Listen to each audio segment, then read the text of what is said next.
Ya itu kan pada dasarnya nggak beda dengan kasus AG David kan, nggak beda. Cuma pertanyaannya adalah apakah bapaknya juga nanti di proses pidana selain kode etik, karena membiarkan itu termasuk juga dugaan tindak pidana, gitu loh. Jadi apakah itu kita belum tahu, tapi yang jelas bahwa itu udah kena banget itu, ya. Kira-kira apa lagi? Katanya Bang Hotman siap bantu untuk korbannya. Itu ininya apa benar apa seperti apa? Hotman 911 selalu siap untuk kasus-kasus yang bersifat nasional, viral dan menyangkut hak asasi manusia. Hotman 911 banyak benar kasus datang, tapi banyak kita tolak karena bersifat private bisnis gitu loh. Misalnya masalah tanah, masalah pribadi yang tidak bersifat hak asasi manusia, itu banyak benar saya tolak. Tapi kalau kasus seperti ini, anytime kalau diperlukan kita siap. Memang sudah banyak benar, setiap ada kasus begitu secara nasional pasti netizen akan forward ke saya. Dan kalau datanya lengkap biasanya saya viralkan. Tapi tetap kita biasanya selalu menunggu dihubungi oleh keluarganya. Tapi kan ini kan sudah jadi atensi, saya kira sudah tidak terlalu urgen lagi pengacara karena sudah menjadi isu nasional. Yakinlah dengan viralnya kasus itu, maka itu sudah lebih hebat dari bantuan pengacara. Itu sudah lebih hebat dari bantuan pengacara. Gitu. Jadi, tapi Bang Hotman selalu siap kan untuk membantu. sama ibunya pun sudah chattingan, halo Horas sudah begitu. Tapi kan saya melihat tidak ada lagi kecuali dulu sebelum viral datang ke saya itu pasti saya viralin. Tapi kan ini udah meledak ya sudah. Mungkin ada pahlawan yang berani memviralkan video itu. Karena memviralkan video seperti itu juga harus hati-hati. Bisa kena undang-undang ITE gitu loh. Tapi kebetulan kadang-kadang non sarjana hukum lebih berani dari sarjana hukum. Karena kita itu kan terlalu banyak pertimbangannya sebelum memviralkan sesuatu. Ya itu kebetulan ada yang memviralkan dan memang nyata-nyata kelihatan sekali memenuhi unsur semuanya. Itu. Komunikasi keluarganya seperti apa tadi Bang Hotman seperti bilang? Nggak hanya sekedar say hello, ya hanya itu doang. Tapi kan karena baru kemarin-kemarin. Karena sebelumnya kan banyak banget warga yang memforward ke saya. Tapi baru belakangan ini dikasih nomornya.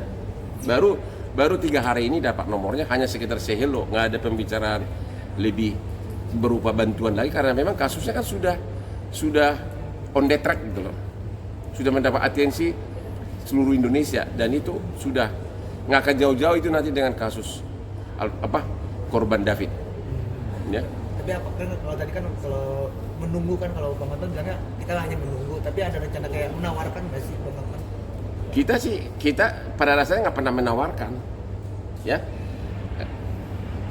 Walaupun ini gratis, tapi kalau memang dibutuhkan anytime, ya kita siap. Apalagi kasus yang nasional seperti ini, itulah selama ini 911 gitu, ya. Bang, melihat korban sendiri seperti apa sih Bang? Kalau dari sudut pandang praktis hukum? Itu kan hanya perselisihan anak muda biasa yang bisa terjadi bagi semua orang, bagi keluarga kita. Salahnya adalah kenapa terlihat di video itu sudah begitu dianiaya kok bapaknya berdiri saja. Harusnya bapaknya punya insting bahwa itu bukan hanya membahayakan anaknya, tapi juga membahayakan dianya. Ya, apalagi dia kan sebagai aparat. Itu kesalahan bapaknya, terlalu egonya terlalu tinggi. Apalagi ada yang memvideoin.